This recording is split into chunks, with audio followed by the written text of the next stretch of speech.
யோபு அதிகாரம் 7. பூமியிலே போராட மனுஷனுக்கு குறிக்கப்பட்ட காலம் உண்டல்லவோ? அவன் நாட்கள் ஒரு கூலிக்காரன் நாட்களைப் போல் இருக்கிறதல்லவோ?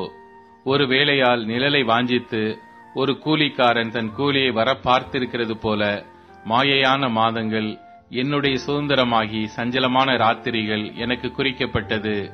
நான் படுத்துக் கொள்ளுகிற போது எப்பொழுது எழுந்திருப்பேன், ராக்காலம் எப்பொழுது முடியும் என்று சொல்லி கிழக்கு வெளுக்கு மட்டும் அரண்டு புரளுகிறதினால் எனக்கு போதுமென்று போகிறது.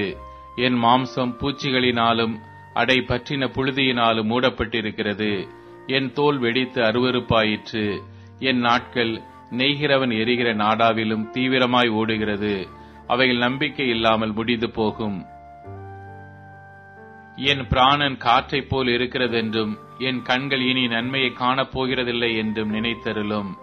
இப்போது என்னை காண்கிறவர்களின் கண்கள் இனி என்னை காண்பதில்லை. உம்முடைய கண்கள் என் மேல் நோக்கமாயிருக்கிறது, நானோ இல்லாமற் போகிறேன். மேகம் பறந்து போகிறது போல பாதாளத்தில் இறங்குகிறவன் இனி ஏறி வரான். இனி தன் வீட்டுக்கு திரும்பான். அவன் ஸ்தலம் இனி அவனை அறியாது. ஆகையால் நான் என் வாயை அடக்காமல் என் ஆவியின் வேதனையினால் பேசி என் ஆத்துமத்தின் கசப்பினால் அங்கலாய்ப்பேன். தேவரீர் என் மேல் காவல் வைக்கிறதற்கு நான் சமுத்திரமோ, நான் ஒரு திமிங்கலமோ? என் கட்டில் எனக்கு ஆறுதல் கொடுக்கும் என்றும் என் படுக்கை என் தவிப்பை ஆற்றும் என்றும் நான் சொல்வேனாகில், நீர் சொப்பனங்களால் என்னை கலங்கப் பண்ணி தரிசனங்களால் எனக்கு திகில் உண்டாக்குகிறீர். அதனால் என் ஆத்துமா நெருங்குண்டு சாகிறதையும் என் எலும்புகளோட உயிரோடு இருக்கிறதை பார்க்கிலும் மரணத்தையும் விரும்புகிறது. இப்படி இருக்கிறதை அரோசிக்கிறேன். என்னாலும் உயிரோடு இருக்க விரும்பேன். என்னை விட்டுவிடும். என் நாட்கள் மாயைதானே. மனுஷனை நீர் ஒரு பொருட்டாக எண்ணுகிறதற்கும் அவன் மேல் சிந்தை வைக்கிறதற்கும் காலைதோறும் அவனை விசாரிக்கிறதற்கும் நிமிஷந்தோறும் அவனை சோதிக்கிறதற்கும் அவன் எம்மாத்திரம்?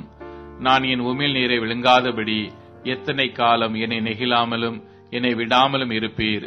மண்ணுயிரை காப்பவரே, பாவம் செய்தேன். ஆனால் உமக்கு நான் செய்ய வேண்டியது என்ன? நான் எனக்குத்தானே பாரமாயிருக்கும்படிக்கு நீர் என்னை உமக்கு இலக்காக வைத்தது என்ன? என் மீறுதலை நீர் மன்னியாமலும் என் அக்கிரமத்தை நீக்காமலும் இருக்கிறது என்ன? இப்பொழுதே மண்ணில் படுத்துக் கொள்வேன். விடியற் காலத்திலே என்னை தேடுவீரானால் நான் இரேன் என்றான்.